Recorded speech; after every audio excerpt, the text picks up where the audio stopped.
오늘 하나님께서 우리에게 주신 말씀은 사무엘상 2장 말씀입니다. 사무엘상 2장 12절부터 사무엘상 2장 12절부터 26절까지 말씀입니다. 12절부터 26절까지 구약성경 410페이지에 있습니다. 네, 다 찾으셨죠? 한 절씩 교독하도록 하겠습니다. 12절부터 제가 먼저 읽겠습니다. 엘리의 아들들은 행실이 나빠 여호와를 알지 못하더라. 그 제사장들이 백성에게 행하는 산수는 이러하니 곧 어떤 사람이 제사를 드리고 그 고기를 하나님을 때 제사장의 사환이 손에 세 살 고기를 가져와서 그것으로 냄비에나 솥에나 큰 솥에나 가마에 찔러 넣어 갈보리에 걸려 나오는 것은 제사장이 자기 것으로 가지되 실로에서 그곳에 온 모든 이스라엘 사람에게 이같이 할 뿐 아니라 이름을 배우기 전에도 제사장의 사환이 와서 제사를 드리는 사람에게 이르기를 제사장에게 구워드릴 고기를 내라. 그가 내게 산 고기를 원하지 아니하고 나의 것을 원하지 않았다. 그 사람이 이르기를 반드시 먼저 기름을 태운 후에 내 마음에 원하는 대로 가지라 하면 그가 말하기를 아니라 지금 내게 대라. 그렇지 아니하면 내가 억지로 빼앗으리라 하였으니 이 소년은 제자가 여호와 앞에 신이 금은 그들이 여호와의 제사를 멸시하리로다. 사무엘은 어렸을 때에 세마포 에봇을 입고 여호와 앞에서 섬겼더라. 그의 어머니가 매년 드리는 제사를 드려 그의 남편과 함께 올라갈 때마다 작은 그릇을 들어다가 그에게 주었더니 엘리가 엘가나와 그의 아내에게 축복하여 이르되 여호와께서 이 여인으로 말미암아 내게 다른 후사를 주사 이가 여호와께 간구하여 얻어 바친 아들을 대신하게 하시기를 원하노라 하였더니 그들이 자기 집으로 돌아가매 여호와께서 하나를 보시사 그로 하여금 임신하여 세 아들과 두 딸을 낳게 하셨고 아이 사무엘은 여호와 앞에서 자라나라. 엘리가 매우 늙었더니 그의 아들들이 온 이스라엘에게 행한 모든 일과 표막문에서 수종드는 여인들과 동침하였음을 듣고 그들에게 이르되 너희가 어찌하여 이런 일을 하느냐. 내가 너희 앞에는 이 모든 백성에게서 오노라. 내 아들들아 그리하지 말라. 내게 들리는 소문이 좋지 아니하니라. 너희가 여호와의 백성으로 범죄하게 하는도다. 사람이 사람에게 범죄하면 하나님이 심판하시려니와 만일 사람이 여호와께 범죄하면 누가 그를 위하여 간구하겠느냐 하되 그들이 자기 아버지의 말을 듣지 아니하였으니 이는 여호와께서 그들을 죽이기로 뜻하셨음이더라. 우리 함께 읽겠습니다. 아이 사무엘이 점점 자라매 여호와와 사람들에게 은총을 더욱 받더라. 아멘. 아멘. 할렐루야. 아멘. 항상 하나님 앞에서 하나님의 은혜와 하나님의 은총과 하나님의 사랑을 많이 받으시는 저와 여러분들 다 되기를 간절히 소망합니다. 아멘. 오늘도 이 예배를 통하여서 우리가 하나님께 더 가까이 나간다는 것에 대한 의미가 어떤 것인지를 한번 살펴보고 그런 다음에 이것이 과연 우리의 삶에 있어서 어떤 유익이 있는지 그리고 우리의 삶에 있어가지고 그냥 나의 삶뿐만 아니라 이후에 우리 다음 세대 그리고 그 다음 세대의 삶이 어떠해야 되는지 이런 것들을 한번 살펴보도록 하겠습니다. 자, 오늘 사무엘상 2장부터 3장 4장에 이르기까지 엘리와 관련된 이야기가 나옵니다. 엘리라고 하는 사람은 한마디로 사무엘의 스승입니다. 스승과 제자 관계에 있어서 엘리라는 사람은 과연 어떠했는가? 우리가 사무엘상을 지금 읽어가고 있는데 사무엘서는요 철저히 누가 주인공이냐면 당연히 하나님 주인공이지만 사무엘이 주인공입니다. 그런데 이 사무엘이 주인공인 이 사무엘상 이 책에서 결국에는 마침내 누구를 이 사무엘이 세우게 되는가? 다음 세대에 어떤 왕을 세우게 되는데 이 과정들을 처음부터 아주 낱낱이 기록함으로써 이 책을 처음 읽는 사람에게 사무엘이 어떤 상황 가운데 이 제사장이 되고 어떤 상황 가운데 하나님의 말씀을 듣는 이 선지자가 되어가는지를 잘 기록하고 있는 책이 바로 사무엘상. 특별히 오늘 우리가 읽어봤던 이 본문 2장에 나오는 말씀입니다. 자, 먼저 엘리는 어떤 사람인가? 엘리에 관하여서 오늘 이 말씀은요 이렇게 이야기를 합니다. 엘리는요 이 사사시대 마지막, 그러니까 우리가 지금 사사기를 읽고 룻기서를 읽고 그 다음에 어디에 왔습니까? 사무엘상 이제 들어왔잖아요. 그러니까 룻기서까지도 다 사사시대예요. 사사시대. 무슨 시대? 사사시대. 사사시대가 끝나면은 무슨 시대가 시작되냐면 왕정 시대가 시작이 됩니다. 아직까지는 이스라엘 백성들에게 뭐가 없어요? 예, 아직 왕이 없습니다. 아직 사울, 다윗 이렇게 왕이 시작되는 시기가 아니에요. 이때까지만 해도 사사들의 시대. 그리고 이 엘리라는 사람은요, 이 마지막 사사 시대의 마지막 판관, 그러니까 사사였다 이렇게 성경은 기록을 하고 있어요. 이 엘리라는 사람은요, 단순한 제사장이 아니라 이스라엘 백성들을 영적으로 그리고 지도자로서 이렇게 리더해 나가야 되는 그런 위치에 있었던 사람이 바로 엘리였습니다. 그런데 자, 오늘 본문 이제 들어갑니다. 12절을 보시면은 엘리가 아들들이 있는데 어떤 아들들이 있다고 지금 이야기를 합니까? 12절을 같이 읽어보겠습니다. 시작. 엘리의 아들들은 행실이 나빠 여호와를 알지 못하더라. 자, 보세요. 엘리의 아들들이 행실이 어떻답니까? 나빠요. 잘 보세요. 행실이 나쁜 거 하고 여호와를 알지 못하는 거하고 지금 여기에 어떤 상관관계가 있을까요? 우리가 생각하기에 한번 잘 생각해 보세요, 여러분. 예수 믿는 사람이 착해요? 예수님 안 믿는 사람들이 착해요? 이 빨리 대답이 안 나오는 분들은 신앙생활을 좀 더 제대로 우리가 잘 해야겠습니다. 여러분, 예수님 믿는 사람이 당연히 착해야 되지 않습니까? 할렐루야. 지금 빨리 대답부터가 안 나옵니다. 제가 왜 그런지 알아요. 저는 그 이유를 알고 있습니다. 왜 그러냐면 우리가 살아보니까 여러분, 예수님 믿는 사람이나 예수님을 안 믿는 사람이나 이 어떤 성품, 인격 이런 것들이 큰 관계가 있어 보여요, 없어 보여요? 바꿔 얘기해가지고 예수님 안 믿는 사람 가운데 여러분 되게 착한 사람들이 있어요, 없어요? 있어요. 그거는 확실하게 대답을 하셨어요. 이야, 마치 기다렸다는 듯이. 있어요. 그런 사람들이 있어요. 그냥 있는 게 아니라 많아요. 제법 많습니다. 그런데 잘 보세요. 지금 여기에 하나님을 섬기는 제사장, 그것도 대제사장, 그것도 사사로서의 역할들을 함께 감당하고 있던 엘리라고 하는 이 사람이 아들들이 있는데 이 아들들은 당연히 하나님에 관하여서 알아야 돼요, 몰라야 돼요? 네, 알아야 돼요. 알아야 되는 거예요. 그런데 지금 저기 보세요. 알아요, 몰라요? 모른다라고 얘기해요. 자, 보세요. 이거는 무슨 말이냐면 진짜 알지 못한다는 게 아니라 하나님을 지식적으로는 알고 있지만 그런데 행실이 어떻다고 얘기합니까? 나빠요. 행실이 나쁘다는 것은 머리로 아는 거하고 자신의 삶으로 아는 거하고는 완전히 이것은 별개의 문제다라고 지금 이야기를 하는 겁니다. 자, 그래서 오늘 엘리의 제가 제자들에 관한 이야기를 합니다. 지금 사무엘은요 아직까지 어립니다. 완전히 갓난쟁이 아기에서 이제 막 아장아장 걷기 시작하고 이제 막 알아가는 과정 가운데 있어요. 요런 애들이요 뭘 잘못하고 실수하고 이러면요 지금도 우리 저기 뒤에 태양이도 있고 도연이도 있고 막 이렇게 저기 있는데 쟤네들이 여러분 혹시라도 떠들고 장난치고 저기 한다고 해서 뭐라 하지 마세요. 쟤네들은 지금 저렇게 하는 게 정상적인 거예요. 근데 조금 자라나가지고 이제 한 초등학교 고학년 되고 중학생 되고 이랬는데 저기 뒤에서 낄낄거리고 장난치고 이러면 그러면 돼요, 안 돼요? 왜 그렇게 확실하게 안 돼요? 라고 하세요? 중요한 것은 나이도 중요하지만 머리로 아는 거하고 삶으로 사는 거하고 수준이 같아져야 된다는 거예요. 이건 나이하고 별로 상관이 없어요. 나이 많은 분들도요 교회 와가지고 설교 시간 내내 잘 수도 있어요. 설교 시간 내내 옆에 있는 사람하고 킥킥킥거리면서 막 얘기할 수도 있어요.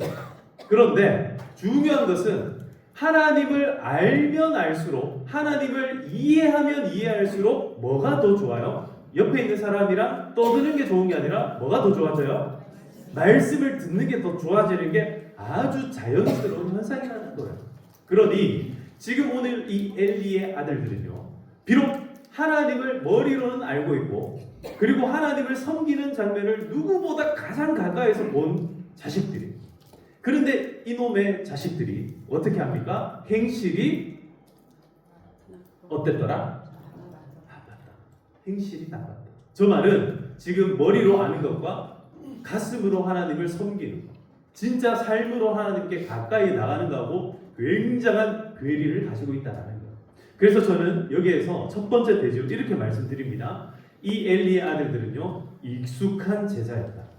지금 엘리에게 있어서 이 제자들, 첫 번째로 이 제자들이야말로 앞으로 이스라엘을 리더해 나갈 수 있는 대제사장감들이에요.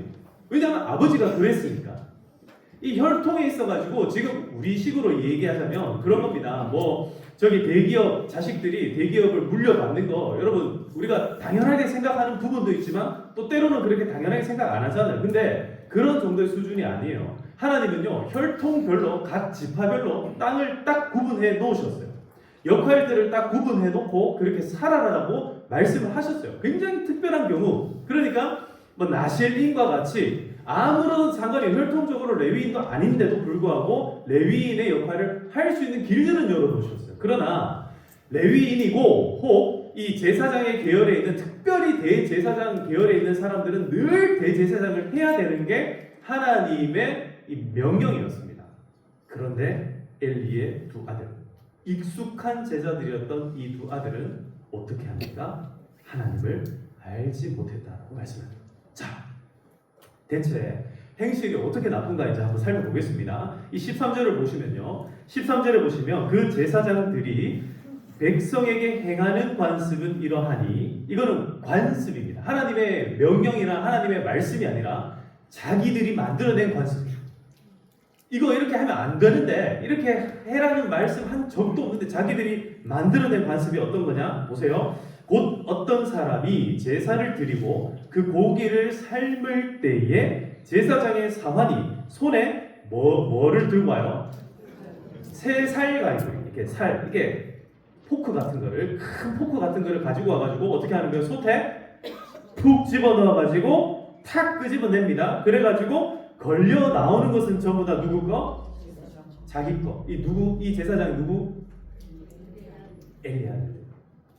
아니 물론 그 전부터 이 관습이라는 게 하루아침에 만들어진 건 아니에요. 그런데 이 지금 엘리의 아들들이 행했던 나쁜 행실이 뭔가, 이것은요, 원래 여러분 대제사장이나 제사장들은요, 하나님께 바쳐 올려드린 이 제물의 일부를 제사장과 대제사장에게 드리게끔 되어 있어요. 뭐 11조를 예를 들자면 11조를 드리면 그 11조의 10분의 1을 뭐 제사장에게 어떤 분량을 나눠서 드리게끔 되어 있어요. 근데 이런 것 이외에도 뭐 요제라든지 이런 거 하고 난 다음에 드리는 이런 것들이 전부 다 법적으로, 그러니까 율법적으로 기록되어 있는 부분들이 있는데, 그런 거 말고 관습적으로, 그냥 관습적으로 하니까 앞서 해왔으니까 저 사람들도 해주겠지 이러면서 이렇게 받아 나가는 것들이 너무 많더라고요. 지금 그 이야기를 지금 여기에 하고 있는데 14절을 보세요. 여기 보면은 이 대상이 누굽니까? 실로에서 그곳에 온 모든 이스라엘 사람에게 이같이 했다라고 해요. 아주 그냥 전방위적으로 지금 이 엘리의 두 아들들이 뭘 합니까? 착복을 하는 거예요. 굉장히 재산적으로 이 물질에 있어가지고 탐욕을 굉장히 많이 가지고 있었던 사람이 엘리의 이 두 아들들입니다. 그럼 잘 보세요. 여기에 뭐가 있냐면, 이걸 잘 보시면 이 엘리의 이 두 아들들은요, 익숙한 사람들이에요. 뭐에 익숙합니까? 하나님의 율법에 익숙하고, 이 율법에 익숙하다는 것은 제사 과정에 익숙한 사람들이라는 거예요. 그러니까 짐승들을 가지고 오면 그거 가지고 잡아가지고 막 불태우고 번제하고 이런 예배에 익숙한데, 이런 제사에 익숙하다 보니까 뭘 합니까? 그 익숙함 안에서 내 것을 어떻게 만들까? 이걸 어떻게 하면 내 걸로 만들까? 여러분, 하나님께 영광인데, 제사라는 것은요, 사람과 하나님이 만날 수 있는 유일한 길이 바로 이 제사인데, 이 제사를 지금 어떻게 하고 있는 거예요? 딱 가로막고 있는 거예요. 이 엘리의 두 아들들이 딱 가로막고 지금 안 그래도 깜깜한 시대인데 지금 이 사사 시대라는 것은요 엄청 어렵고 힘든 시대인데 이런 시대에 엘리의 두 아들들이 지금 마지막에 보시면은 이 소년들의 죄가 17절에 보시면 이 소년들의 죄가 여호와 앞에 심히 크면 이 아들들이 지금 뭐라고 표현합니까? 아직 소년들이요, 소년들. 이 소년들 아직까지 완성되지 않은 사람인데 지금 벌써 너무너무 악하다라는 거예요. 여러분 최근에 이제 뉴스를 자꾸 우리가 보다 보면은 촉법 소년들 뭐 이런 얘기 들어봤습니까? 촉법이 뭐예요? 법에 저촉을 받지 않는 거죠. 그러니까 얘네들이 어떻게 하냐면 어른들한테요 막 대하는 거예요. 왜냐하면 걔네들은 뭐 안 당하니까 구속을 당하지 않으니까. 물론 뭐 소년원에 가기도 하고 뭐 다른 처벌을 받기도 하지만 어른들에 비해서 너무 그 처벌 수준이 낮으니까 얘네들이요 아주 대놓고 어른들이 하는 것보다도 더 심각한 범죄를 저지르기도 한다라는 거예요. 자 여러분 문제는 이겁니다. 이 소년들이 진짜 율법을 모르는 애들이 아니라는 거예요. 이 친구들은요 앞으로 장차 자라나서 뭐가 돼야 됩니까? 대제사장이 돼야 됩니다. 온 이스라엘을 대신하여서 속죄를 드려야 되는 그 일을 감당해야 되는 이 소년들이 뭘 하고 있어요? 지금 착복하고 그 다음에 15절부터 보시면요 기름을 태우기 전에 이거는요 제사를 그러니까 하나님 앞에 제사를 드리기도 전에 이제는 와가지고 나 이제 삶은 고기 말고 무슨 고기를 원한다? 육회 좋아하시는 분들 계십니까 여기? 네. 육회 좋아하세요? 네. 이 친구들이 육회를 좋아했는지 아니면 저기 생생한 고기를 빨리 먹고 싶어서 그랬는지 이 날고기를 원합니다. 그래서 15절에 보시면 기름을 태우기 전에도 제사장의 사환이 와서 제사 드리는 사람에게 이렇게 얘기하지요. 제사장의 구워 드릴 고기를 내라. 그가 너에게 삶은 고기를 원하지 아니하고 날 것을 원하신다. 왜 날 것을 원해요? 구워 먹으려고. 육회로 먹으려고 그러는지 구워 먹으려고 그러는 막 하나님 앞에 드리기도 전에 뭐 하는 거예요? 뺏어가는 거예요. 근데 달라 그러는데 안 주면 어떻게 합니까? 16절 마지막에 보면은 지금 내게 내라 그렇지 않으면 내가 억지로 빼앗으리라. 요게 바로 엘리의 아들들이 행했던 죄악입니다. 그런데 여기에서 그치게 하는 것이 아니라 나중에요 이 말씀을 여기 이제 뒤편으로 가시면은 엘리가 자기 아들들이 이러고 있다는 것을 알았을까요? 몰랐을까요? 여러분 그 있잖아요 이 소문이라는 것은 원래 빨리 좀 퍼지잖아요. 소문이 좀 빨리 퍼져요, 그죠? 소문이 좀 빨리 퍼지는데 특별히 지금 이 대제사장의 위치에 있으면은 이런 소문들이 엘리에게 들리겠습니까? 안 들리겠습니까? 온갖 이야기들이 항의들이 지금 엘리에게 빗발치듯이 지금 찾아온다라는 거예요. 그러니까 엘리가 이 소문을 듣고 이 아들들에게 하는 이야기를 한번 집중해 보겠습니다. 주목해 보겠습니다. 자 봅시다. 24절을 보세요. 내 아들들아 그리하지 말라. 내게 들리는 소문이 좋지 아니하니라. 그 다음에 같이 읽어볼까요? 시작. 너희가 지금 누가 범죄하고 있어요? 사실 누가 범죄하고 있어요? 엘리의 두 아들들이 범죄를 하고 있어요. 그런데 엘리는 두 아들들에게 뭐라고 얘기합니까? 범죄를 누가 한다라고 말씀하고 있어요? 여호와의 백성들로 하여금 범죄하게끔 하고 있다라고 말씀합니다. 이게 심각한 겁니다. 이게 진짜 문제라는 거예요.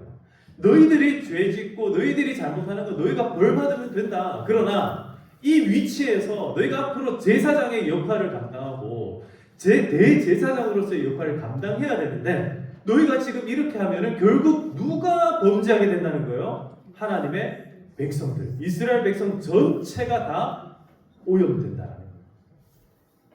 사랑하는 성도 여러분, 그래서 여러분 누구를 위해 기도해야 됩니까? 저를 위해서 기도해 주셔야 돼요. 여러분 저를 위해서 기도해 주시기를 바랍니다. 제가 목요일 아침만 목요일 새벽만 되면은요 우리 성도님들한테 제가 뭐라고 묻는지 아세요? 오늘은 누구 위해 기도하는 날? 예, 이제 탁탁 나오시죠. 외우기 좋으라고 목요일에 목사님 위해서 기도 좀 해주세요. 저를 위해서 기도해 주세요. 이게 저뿐만 아니라 제가 한국교회 목사님들의 정말 힘들고 어려운 것들을요 목요일날 오시면 들을 수가 있어요. 왜냐하면 그날 제가 제일 피곤한 날이거든요. 그래서 아주 피곤한 마음으로 제가 아주 현실적인 얘기들을 많이 해드립니다. 그런데 지금 엘리 아들들을 보고 있으니까 이건 심각합니다. 소망이 없어요. 희망이 없어요. 이 두 아들들한테 희망이 없어요. 그런데도 엘리는요 계속해서 이렇게 얘기합니다. 25절에 보면 사람이 사람에게 범죄하면 하나님이 심판하시려니와 만일 사람이 여호와께 범죄하면 누가 그를 위하여 간구하겠느냐? 너희를 구원할 자가 없다라는 거예요. 자, 이게 뭐냐면 바로 엘리의 두 아들들. 이 두 아들들이 익숙함으로 이루어진 제자였다라는 거예요. 이거를요, 지금 이 상황을요, 지금 그냥 엘리의 가정사로 우리가 보자면 이거는 누구에게 잘못이 있습니까? 1번 엘리, 2번 엘리의 아들.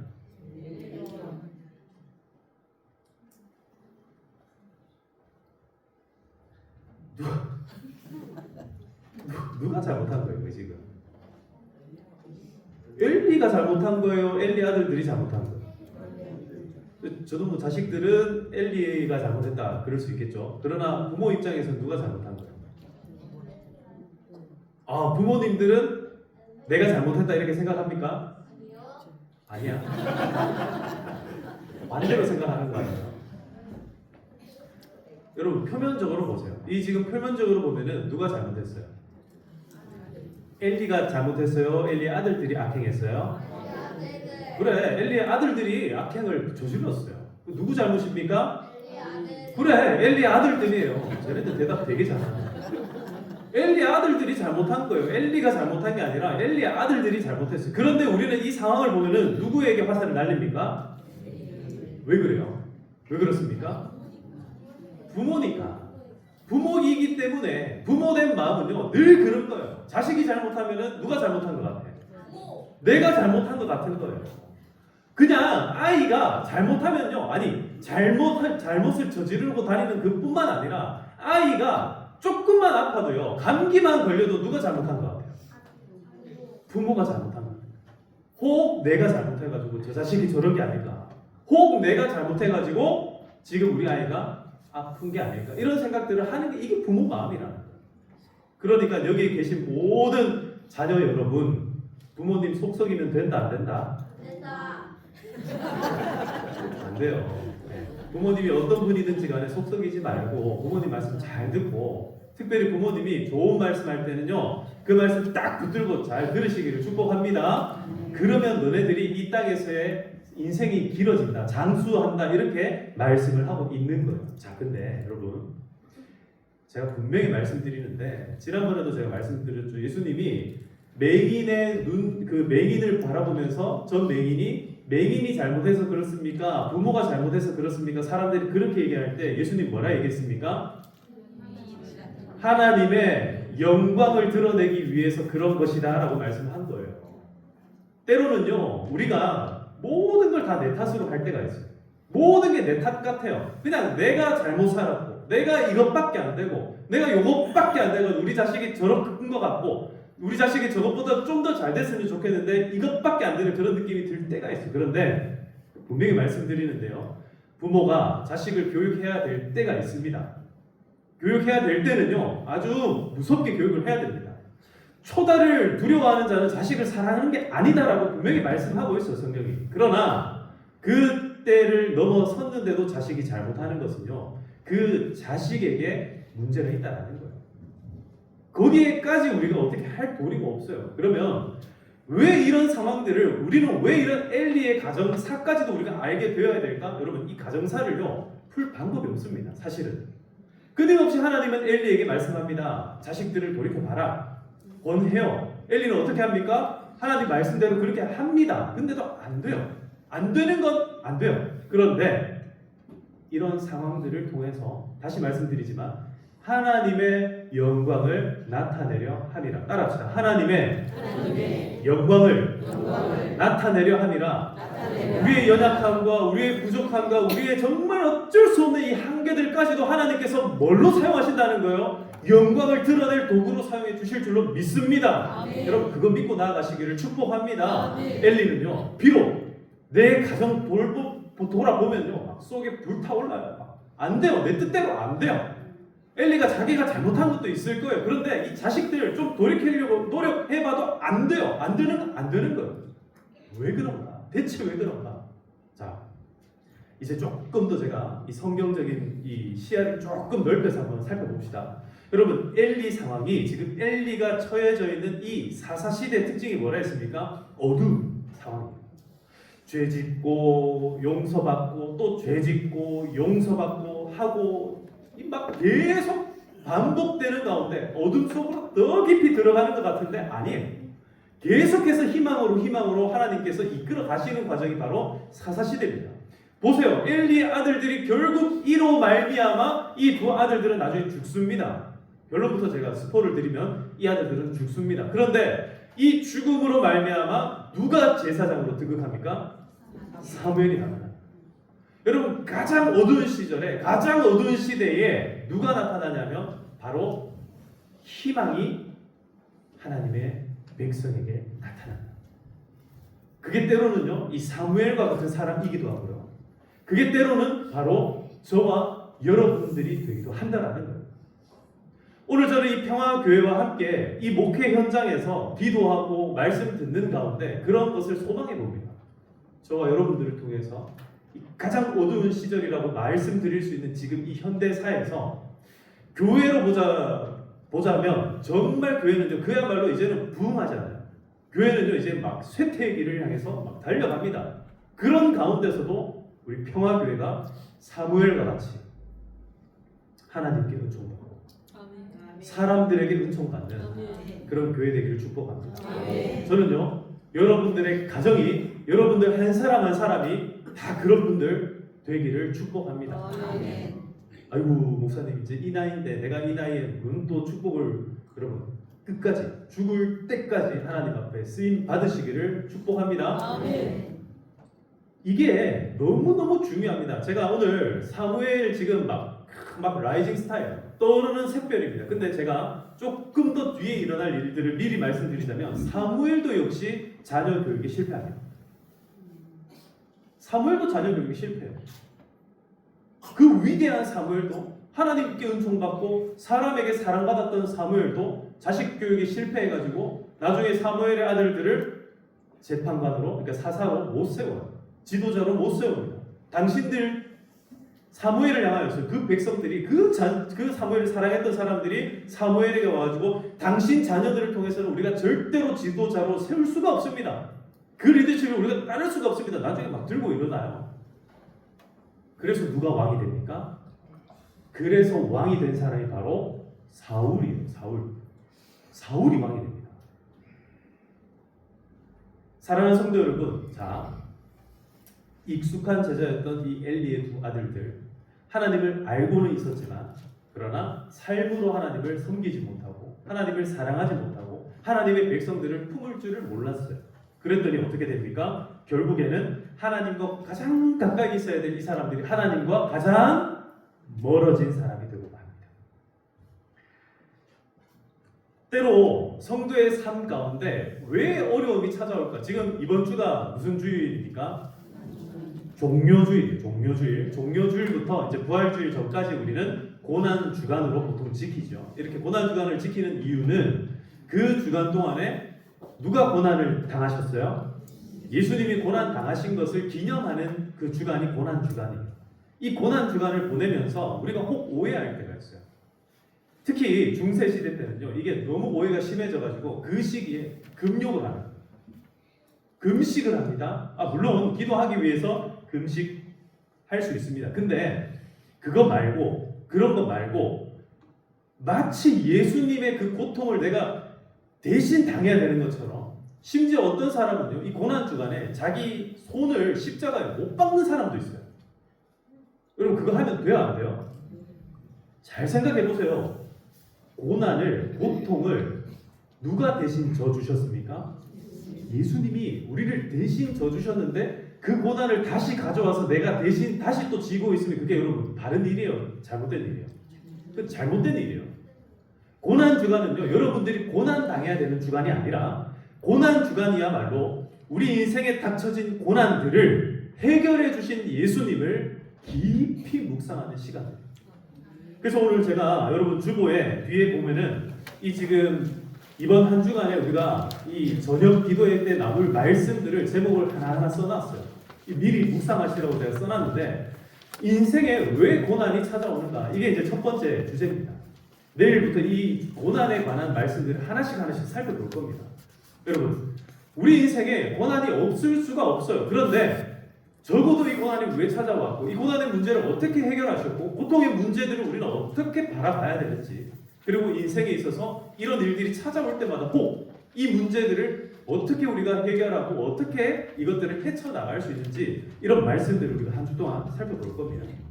그래서 나오실 때 여러분 마음 가운데 특별히 고통의 문제들을요, 조금 세부적으로 한번 나눠보세요. 이런 문제, 저런 문제, 이런 문제들을요 굉장히 세세하게 한번 나눠서 한번 철저하게 한번 분석을 해보자라는 거예요.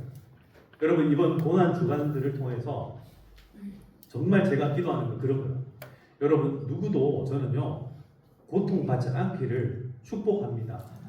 저는요 여러분들이 고난받기를 원하지 않아요. 그러나 고난에 대하여서 고민하고 이 고난을 이겨낼 수 있는 그런 신앙과 믿음들은 가지기를 소망합니다. 오늘 이 말씀을요 이제 좀 마무리를 하도록 하겠습니다.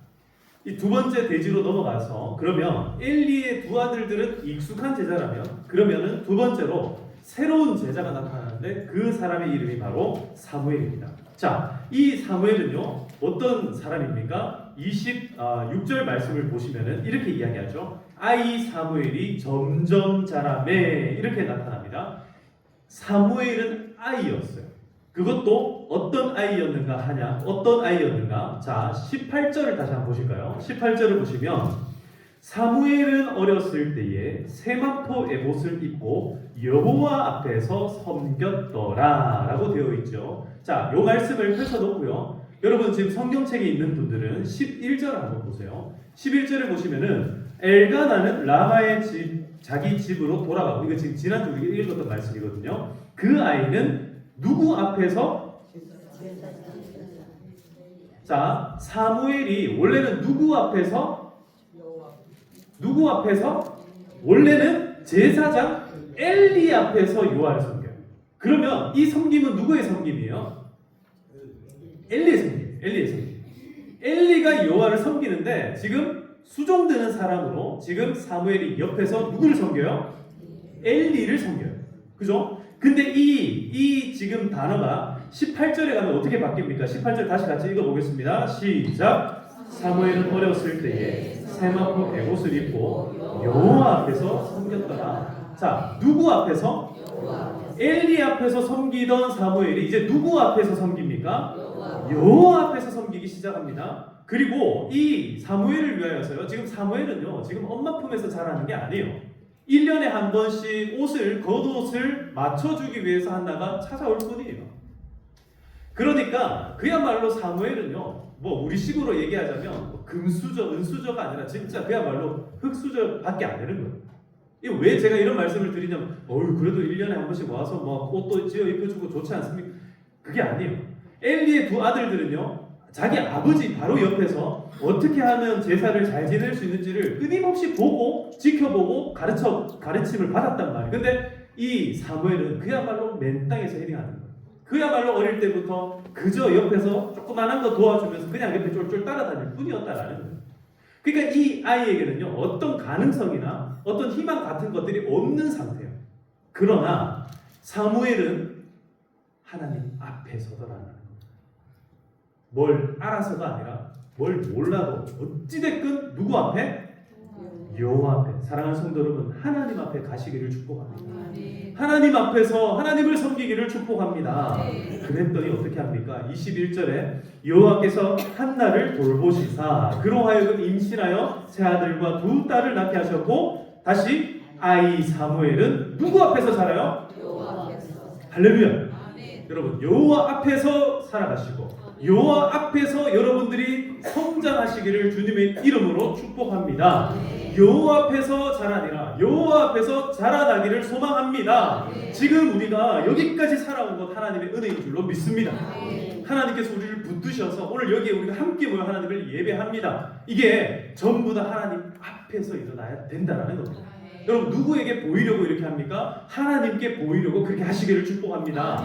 다른 사람들 신경 쓰지 마세요. 괜찮아요. 하나님 앞에 서시면 됩니다. 그러면은 하나님 앞에서 살아가는 사람은요, 하나님을 섬기게 되고 하나님 앞에서 성숙하게 되고, 이 마지막에 나오는 말씀과 같이 26절 다시 한번 읽어볼까요? 아이 사무엘이 점점 자라매 여호와와 사람들에게 은총을 더욱 받더라. 아멘. 아멘. 그렇게 은총 받으시기를 주님의 이름으로 축복합니다.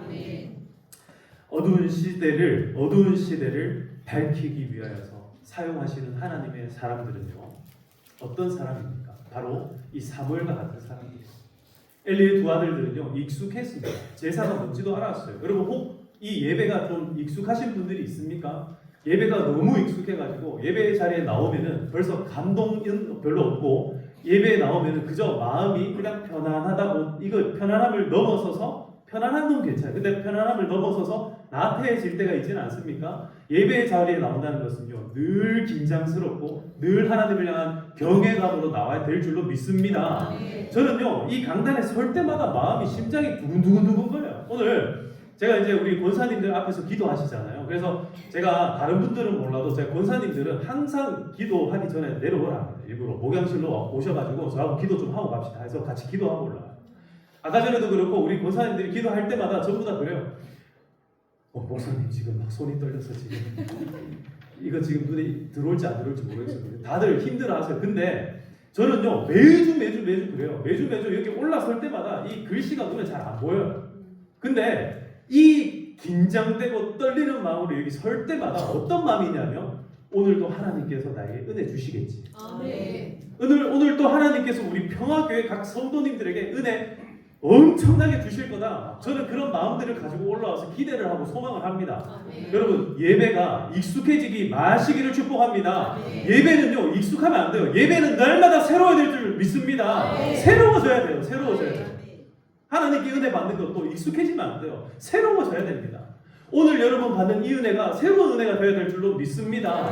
오늘 감사가 새로운 감사가 되어야 됩니다. 날마다 그저 내 옆에 있는 남편이, 여러분 익숙합니까? 남편이 날마다 새로워야 돼요. 옆에 있는 아내가 익숙해졌습니까? 옆에 있는 아이들이 익숙해졌습니까? 새로워져야 됩니다. 날마다 당연한 것 아니라 우리가 은혜로서 고백하는 이유가 뭐냐면, 여러분, 새로움을 통하여 하나님께서는 이 새로움을 통하여 우리에게 은혜를 허락하여 주신다라는 거예요. 날마다 하나님 앞에 서시기를 소망합니다. 하나님 앞에 서셔서 봐도 새롭고 또 봐도 즐겁고 행복하고, 여러분 그렇게 살아가시기를 소망합니다. 말씀을 정리합니다.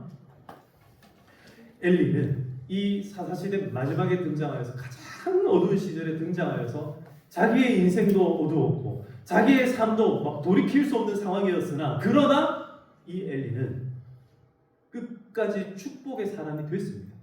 한나를 축복해줬고, 정말 마지막 시대에 이 마지막 희망에 비친 사무엘을요, 제대로 세우기 시작합니다. 물론 엘리가 세운 건 아니에요. 하나님이 세우셨어요. 그러나 엘리는 자기가 해야 될 일들을 끝까지 감당해냅니다. 여러분, 우리도 사무엘처럼 날마다 하나님 앞에 다가서기를 소망합니다. 여호와 하나님 앞에 여러분 더 가까이 나가기를 소망합니다. 이번 고난 주간이 이제 시작됩니다. 이 고난 주간 시작될 때 나도 예수님처럼 아파야지, 한 끼라도 굶어야지, 여러분 그거 말고 더 하나님께 가까이 나가야지. 내가 오늘 한 걸음이라도 더 하나님께 나가야지. 여러분, 매일마다 새벽 기도 안 하는 이유가 있어요.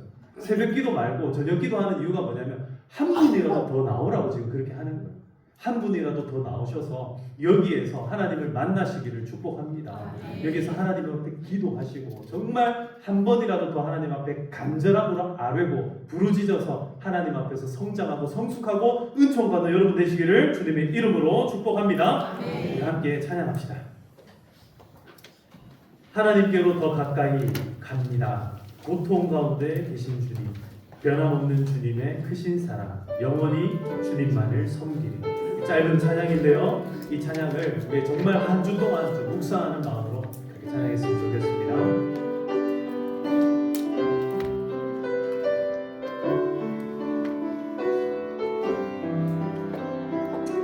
하나님께로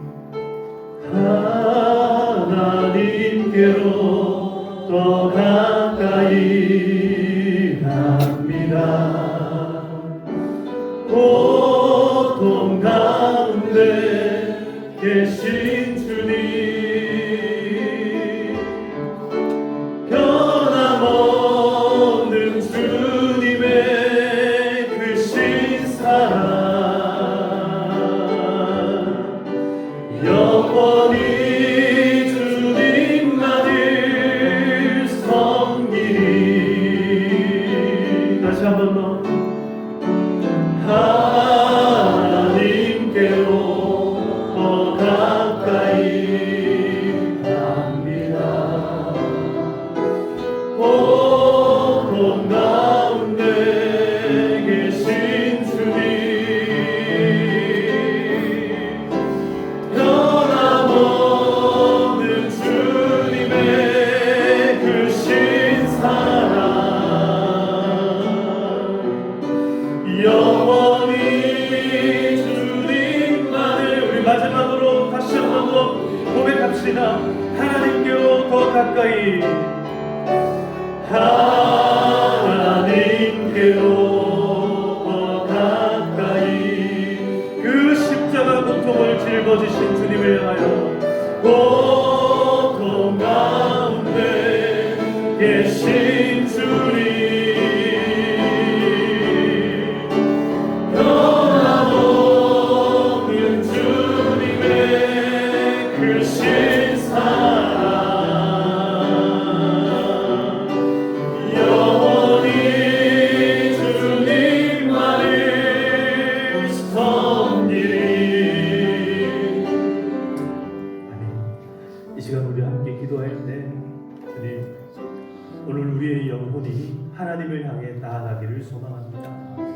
주님 향하여서 조금이라도 더 가까워질 수 있도록 주여 우리의 손을 붙잡아 주시옵소서. 하나님, 우리가 어떻게 할 수 없는 이 환경과 상황들, 하나님 그것을 뚫고 이 땅 가운데 내려오신 그 주님의 손을 붙잡기를 소망합니다. 오늘도 십자가 붙잡고 십자가에서 우리를 대신하여 우리의 모든 죄악과 우리의 모든 고통과 우리의 심령의 모든 어려움들을 대신 짊어지신 주님, 그 주님만 붙잡고 나가는 이 모든 시간, 이 한 주간의 시간들이 되게 하여 주시옵소서. 이 시간 우리 주여 함께 외치며 기도하며 나아가도록 하시겠습니다. 주여, 아버지 하나님, 우리의 삶 가운데 아버지 하나님, 정말 엘리와 같이 우리의 인생 가운데는 해결할 수 없는 어려움들이, 아버지 하나님 도저히 풀 수 없는 고통들이 우리에게는 있습니다. 이것이 자식 문제이든 아버지 우리 가정의 문제이든 우리 직장에서의 문제이든 하나님 이것이 내 건강의 문제이든 아버지 하나님 모든 고통스러운 이 연장들 가운데서도 아버지 하나님 주님 앞에 더 가까이 나가기를 소망합니다. 주여,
다 되게 하여 주시옵소서.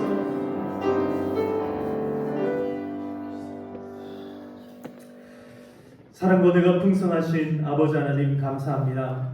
오늘도 하나님의 크신 은혜 가운데 하나님 모든 익숙한 것들을 내려놓고 새로운 마음으로 하나님 앞에 예배드리는 우리 모든 성도님들 하나님께서 받아주시옵소서. 그 영혼을 만져주시고 그 삶을 붙들어 주셔서 회복이 있게 하시고 은혜가 있게 하시고 충만한 성령님의 역사들이 있게 하여 주시옵소서. 오늘도 주님만을 바라옵고 나갑니다. 우리의 소망 되신 하나님 아버지, 우리의 모든 삶의 어려움들을 해결하시고 모든 아버지 하나님 막혀진 길들을 열어주시는 하나님의 은혜가 우리의 삶 가운데 충만하게 일어나게 하여 주시옵소서. 하나님 오늘 들은 말씀과 같이 모든 구태에 의연하며 우리의 나태해지고 우리의 익숙하여진 모든 예배 태도들을 다 버리게 하여 주시옵소서. 하나님 앞에 새로운 심령으로 예배자가 되게 하여 주시옵소서. 새로운 마음으로 기도자들이 되게 하여 주시옵소서. 새로운 삶의 인생의 승리자들이 다 되게 하여 주시옵소서. 아버지 하나님 오늘도 하나님 앞에 간절히 기도하며 간구하며 감사의 예물을 올려드립니다. 하나님 은혜를 사모하며 드리는 이 감사의 예물을 받아 주시옵소서. 그럼에도 불구하고 하나님 사랑합니다. 감사합니다. 하나님 앞에 드리는 이 예물 하나님 감사하며 하나님께서 이 모든 것들을 받아 주시기를 소망합니다. 신방하게 하여 주심을 감사드립니다. 범사에 감사드립니다. 하나님 은혜에 감사를 드립니다. 하나님의 긍휼하심과 그 은혜 또한 아버지 하나님 우리 아기 탈장 수술 잘 되게 하여 주심을 감사드립니다. 신방하여 주심을 감사드립니다. 하나님 예배 드리게 하여 주심을 감사드립니다. 한 주간 지켜주시고 보호하시고 치료하시고 평강하게 하여 주심을 감사드립니다. 우리의 인생의 평안을 회복해 하여 주심을 감사드립니다. 하나님뿐만 아니라 하나님 앞에 주일 헌금과 11조 헌금과 아버지 하나님 앞에 또 감사의 예물들과 또 선교 헌금과 아버지 하나님 정하여 드리는 특별한 예배 헌금들 아버지 하나님께서 다 받아주시고 교회에 사랑하는 마음으로 이웃을 사랑하는 그런 마음들로 드리는 예물들 하나님께서 다 받아주시고 이 예물들이 사용되어질 때에 정말 하나님의 나라가 확장되게 하시고 그곳에서 하나님의 그 놀라우신 은혜가 꽃피는 아버지 하나님 역사들이 있게 하여 주시옵소서. 아버지 하나님 오늘 예배드린 우리 모든 성도님들 그 심령 가운데 기도한 것들 다 응답받게 하시고 이번 한 주간도 살아갈 때에 하나님께서 역사하셔서 삶의 모든 현장 가운데 승리하게 하시고 특별히 이 고난 주간을 보내면서 고통의 문제와 이 고난의 문제들을 이겨내 나아갈 수 있는 우리 성도님들 다 되게 하여 주시옵소서. 항상 함께하여 주시기를 간절히 소망하고 살아계신 예수님의 이름으로 기도드리옵나이다. 이제는 우리 주 예수 그리스도의 은혜와 하나님 아버지의 크신 사랑과 성령님의 교통하심이 우리의 모든 삶 가운데 익숙하여진 것들 그런 익숙함을 통하여서 나태해진 우리의 모든 마음들 이 시간 회개하며 다 내려놓고 이제 하나님 앞에서 정말 하나님의 그 은혜를 사모하고 하나님의 은총을 기대하고 그러하기에 하나님 앞에 더 가까이 나가기를 소망하는 우리 모든 주의 백성들 가운데 특별히 이 자리에 참석하지는 못하였으나 그러나 영상으로 또 함께 예배드리는 모든 성도들 가운데 지금으로부터 영원토록 항상 함께 있을지어다. 아멘.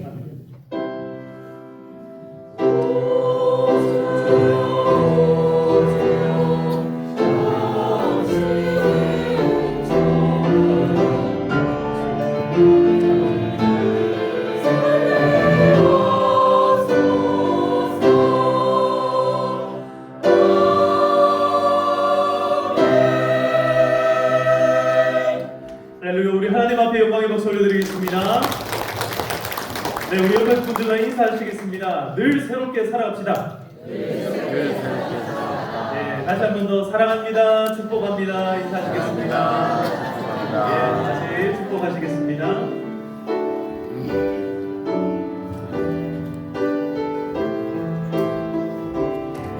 네, 우리 옆에 분들 보시면서 하나님은 너를 사랑해 얼마나